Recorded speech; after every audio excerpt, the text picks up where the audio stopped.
মাকে বললাম যে ভাত খেয়ে যাও, যে দেখো এদিকে রান্না অন্ধকারে দেখা যাচ্ছে না, বললাম ভাত খেয়ে যাও। দিয়ে বলছে যদি মাঠে ট্রাক্টর নেমেছে, যদি ট্রাক্টরটা চলে যায়। আর হচ্ছে গিয়ে এর একটা কাণ্ড আছে, বলছি তোমাদেরকে পরে। তো যাই হোক, আমার একটু কিছুটা কাজ আছে, করে নিই, তারপর তোমাদেরকে বলছি কেন মা কাজ থেকে এসেই মাত্র কাজে চলে আবার মাঠে চলে গেল। মানে 10 মিনিটও হয়নি বাড়িতে এসতে, পাট ছাড়ানো কাজে ছিল, তো এখন আবার চলে যাচ্ছে। তো গাইস, আমার কিছুটা কাজ আছে, আমি করে নিই, তারপর আমি তোমাদেরকে বলবো কি এমন সমস্যা হয়েছে যার জন্য মা এসে এখনও পর্যন্ত না খেয়ে পর্যন্ত মাঠে চলে গেল।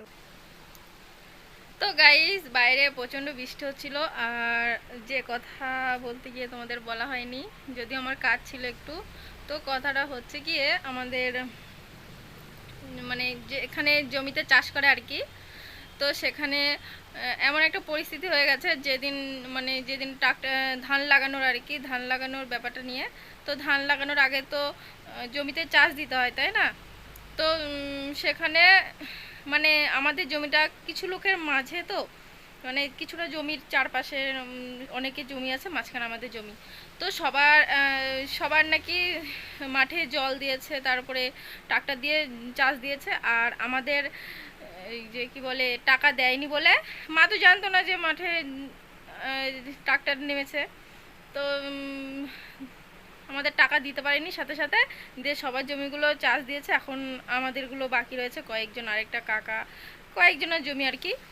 তো সেই জন্য বলছিল, দিয়ে হয়তো ভেবেছিল ধান আর লাগাতে পারবে না। তো যাই হোক, হঠাৎ করে খবর আসলো, যে ফোনে খবর আসলো যে মাঠে একটা কাকা খবর দিল যে মাঠে নাকি কোনো রকমে একটা সাইড করে কিছুটা জমি ইয়ে করে, মানে লেভেল করে একটা ট্রাক্টর নেমেছে তাড়াতাড়ি যেতে। তো মা সবে আসলো মাঠ থেকে, ঠিক আছে, আসার এসে মানে 2 মিনিট হয় না, আমিও বললাম যে দেখো মাঠে ট্রাক্টর নেমেছে, আর না হলে তো পরে আবার অন্য প্রবলেম হয়ে যাবে না। যখন সবার হয়ে যাবে, আমাদের মানে একটা গিরির জন্য তো আর ট্রাক্টর নামবে না।